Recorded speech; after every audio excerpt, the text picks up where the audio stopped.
But the dinner that we're cooking tonight is both a little bit more on the healthy side, and it's super fast. So we won't even have to do segments on this where we cut and come back so that we don't run 20 minutes on a video. Once we get started here on this, we're gonna cook this entire thing in probably 5 or 6 minutes.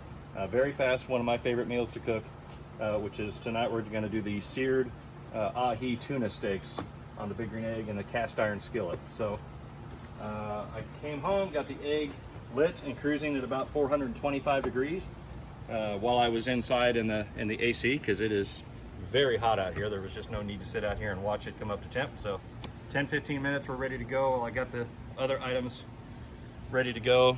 You can see, as the camera operator is showing, we've got, just as we've shown before, about a finger's opening on the top on the regulator cap. If you have the older style daisy wheel, that would be equivalent to the holes open. And then we've just got a couple, an inch or so down below. I'm actually going to crank that a little bit because we are going to want to ramp up a little bit here. So I'll open the top and bottom.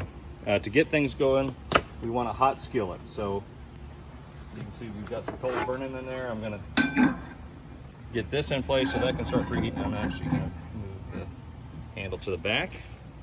I guess it really doesn't give me more space, but it makes me feel like I do. So we have sashimi grade ahi tuna steaks here. A couple of them. Doesn't take a whole lot. They're very rich. One of my favorite pieces of fish. I call it the steak of the sea. It tastes like steak, unlike any other fish.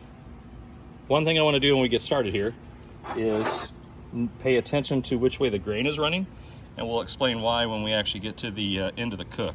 But you can see this one's kind of got the circular grain. Probably has something to do with what part of the fish it came from. I'm not a scientist, I don't know, but I can tell most of the grain is going to do better if it's going this way. So I'm going to make a slight incision there so I know which way.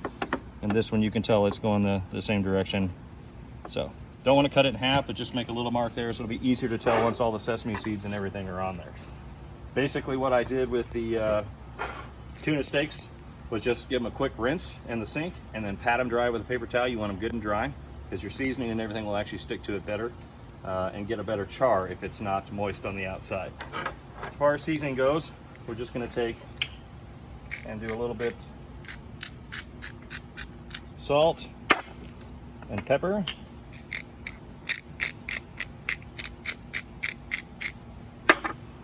Okay, once I get that done, sesame seeds. My favorite thing to put on the outside to get that crust. So I've got regular sesame seeds and black sesame seeds. And I'm just gonna, it's easier to do this in a plate. You could kind of sprinkle it on there, but you really want to get a pretty good amount on there. So it's much easier to just dump these in a plate.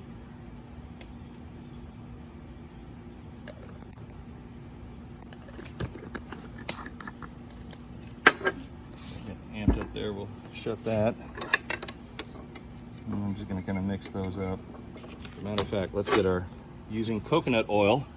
You can use olive oil, you can use just about anything, but with the higher temp that we're going to be searing these at, you want an oil that can kind of take the heat. Coconut oil, I think, is up there in the 400s or so, so it's going to be able to take the heat pretty well.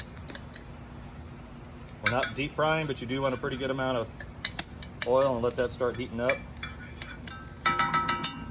Okay, so now what I'm going to do is take our tuna steaks, kind of set them in the sesame seed, pat it down so that this sticks to it, get the other side real good, and it takes quite a bit.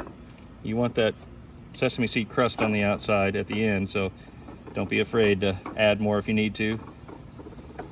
You can even take some of the seeds and put them on there and kind of push it into it. Spot right there. Let those rest there on the plate for a second. Those are not going to take long at all, so I'm going to go ahead and get done with the gloves. We'll get our asparagus. I'm just going to grill the asparagus hot and fast here, and the good news is I've got room for it right next to the skillet here.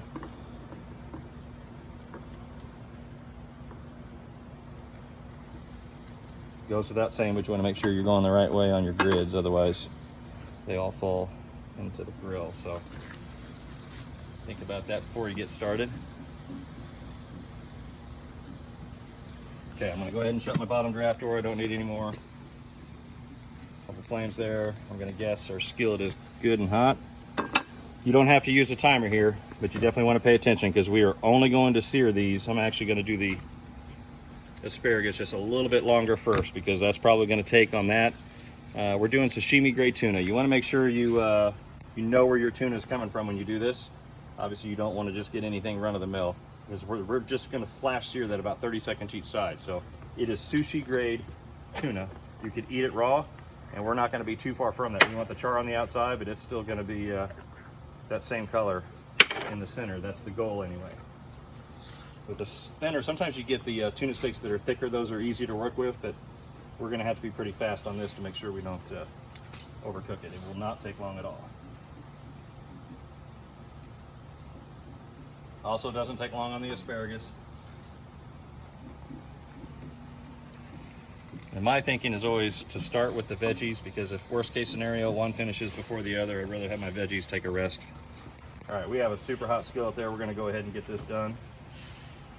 I'm just gonna take these carefully, place them right inside the hot oil pan here.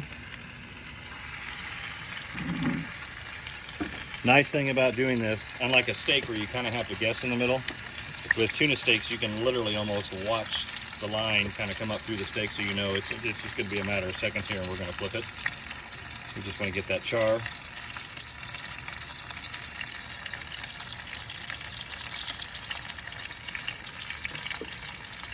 Probably 20 seconds. These are not very big. That's still just good and hot. You can always turn it back over if you need to.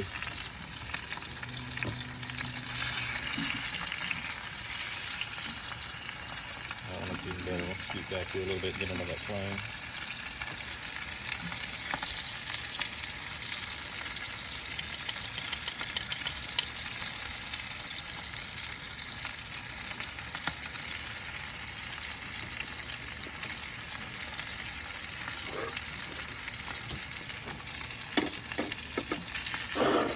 Okay, I'll pull this one off. We're going to put it right on the cutting board.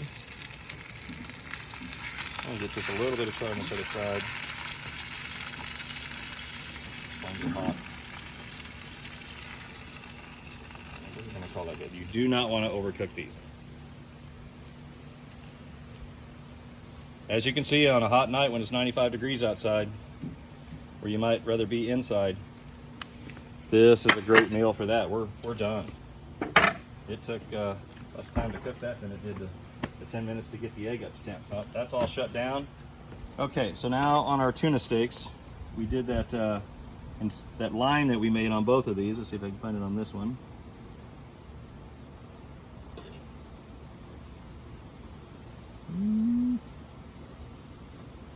You have to back the camera up to make sure we're...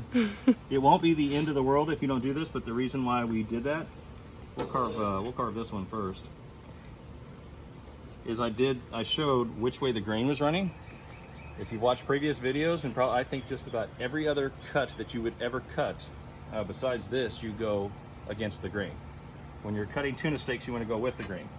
If you try it the other way, or if we got it wrong on one of these, you would actually figure out pretty quick because it will actually start falling apart on you instead of the nice clean cuts that you want to have. So I'm just going to kind of grab a hold of it here and start making this nice thin. I like to cut these into thin strips. You could do this and put this on a salad. You can see we just got that char on the outside.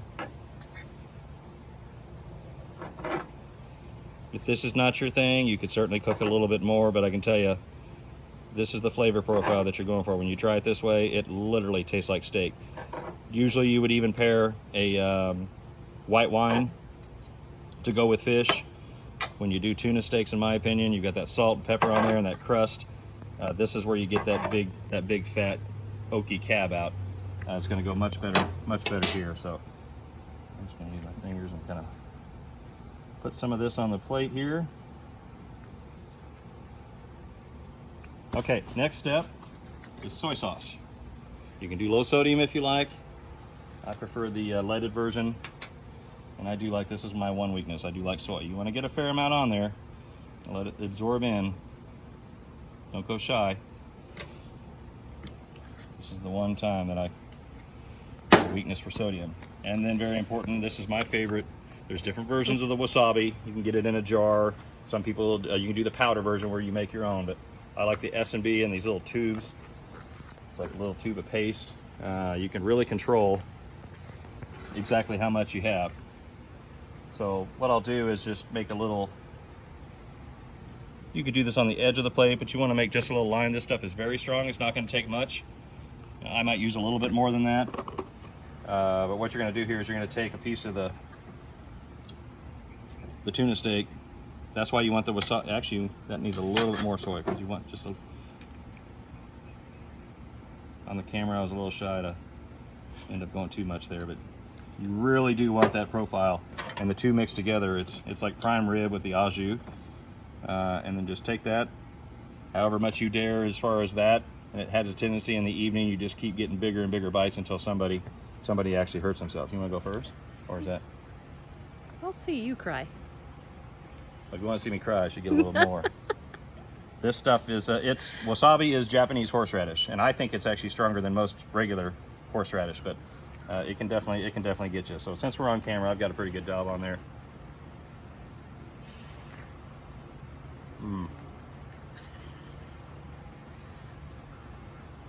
Not enough to make me cry, but it's definitely, that is so good. So good.